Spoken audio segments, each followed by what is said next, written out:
الرحلة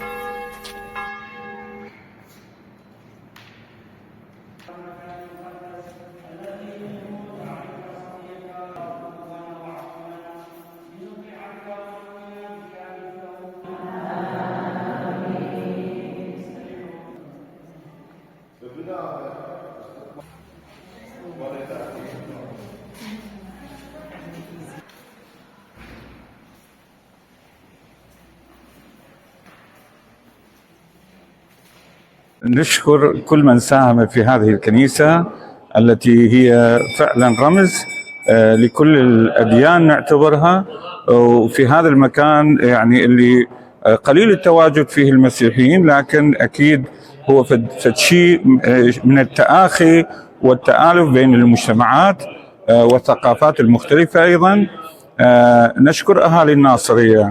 قمنا بزيارة هاي الأماكن وكنا غافلين عن هاي الأمور، فقط نقرأ عنها في الكتب. كحقيقة ما شاهدناها. أنا بالنسبة لي مشرق هندي شماسة من كنيسة الموصل، لأول مرة أزور هاي المناطق، أزور محافظة ديقار، وكثير فرحانين بهاي الزيارة القيمة الكبرى العظيمة اللي هي خلتنا نرجع للكتاب المقدس، اللي الكتاب المقدس هو الكلمة البشارة.